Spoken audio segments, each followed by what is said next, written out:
Hi, my name's Christine Gelley, and I'm the Extension Educator for Ag and Natural Resources in Noble County. Today, we're going to talk some about weed management, different types of weeds, and how you as a manager can control those better in your operation.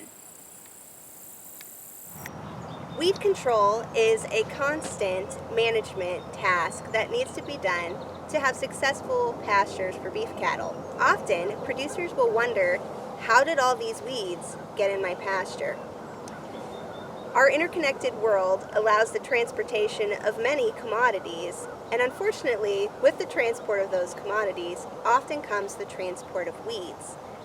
Sometimes the source of our weed problems could be the hay that we're bringing in to feed in our pasture. Often the concentration of problematic weeds will be higher closer to the feeding site. Other sources of weeds could be the neighboring roadway. Depending on how weed seed is transported, it could be transported by water, by wind, by wild animals, or by people. When we mow along roadsides, often the wind will carry weed seed into the pasture, creating a new infestation that wasn't there in previous years. Scouting our fields frequently and doing pasture walks can help us evaluate what weeds are most problematic and how to deal with them in the future. The severity of our weed infestation could come down to a couple different factors of consideration. One being, are the weeds in the pasture a hazard for animals? Can they cause poisonings? The other aspect would be, how much competition are those weeds leading to in the pasture? Often weeds are a symptom of an underlying problem.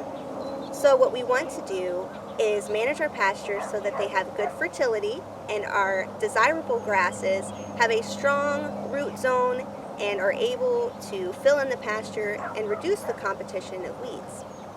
There are various types of weeds that we may encounter in our pasture situation that require different management strategies. For example, our problematic weeds could be those that are annuals, producing all of their growth in 1 year and then producing seed to establish the population the next year. In most cases, our annual weeds are slightly easier to control than our perennial weeds. Our annual weeds could have a winter type growth habit or a summer type growth habit. Our winter annuals will usually cause issues for us in the late fall and early spring. Our summer annuals will cause the most issues in midsummer when we're actively grazing pasture heavily. When it comes to perennial type weeds, we can have herbaceous perennial weeds or we can have woody perennial weeds. Our woody perennial weeds will often establish in areas that are hard to reach, hard to mow, and difficult to graze, often on the borders of woodlands.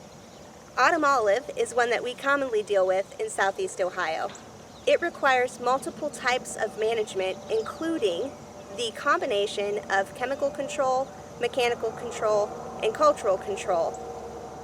Herbaceous perennials, like ironweed, can become an issue in pastures, but our herbaceous plants are easier to control than our woody plants. Herbaceous plants, if they're non-toxic, can sometimes be controlled with multi-species grazing or a mowing strategy. Brush hogging is a common cultural control for perennial weeds in pastures. But for brush hogging to really be effective on weed populations, it needs to happen at a minimum of twice per year, often once in early summer and again in late summer or early fall. When we use brush hogging as a management strategy, our primary goal is to reduce seed production from the plants. Many of our plants are fast growing that become weeds and could go to seed in 2 different cycles, and that's why mowing twice is very important. Your pasture may also have zones of various types of weeds. As you can see behind me, we have a zone here where water flows through the pasture. The area that's more swampy has a different composition of weeds than the area that's well drained.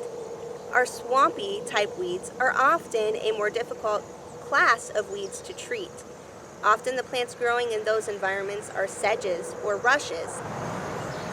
Sedges and rushes do not respond very well to chemical controls designed for grasses or for broadleaf plants and require the types of control that are more difficult, including tillage or specialty herbicides. When evaluating which weeds in our pasture should be our top targets for control, we should closely look at those with potential for toxicity. Most toxicities that are related to weed populations occur when a pasture is overgrazed. Animals usually will choose other forages that are healthy for them over those that have potential for toxicity. But when they get hungry or are unfamiliar with the plants, toxicities can occur. Other hazards that may be in the pasture aside from poisonous weeds could include nuts and berries. Buckeye poisoning has been reported in Ohio when animals choose to sample fallen nuts. Acorns could also be a concern. And thinking outside the box, if we have a fallen cherry tree, you could have poisoning from grazing the leaves. And we should also take a look at removing dead ash trees from our pastures as well, as they could be hazards for yourself as a manager and your livestock too.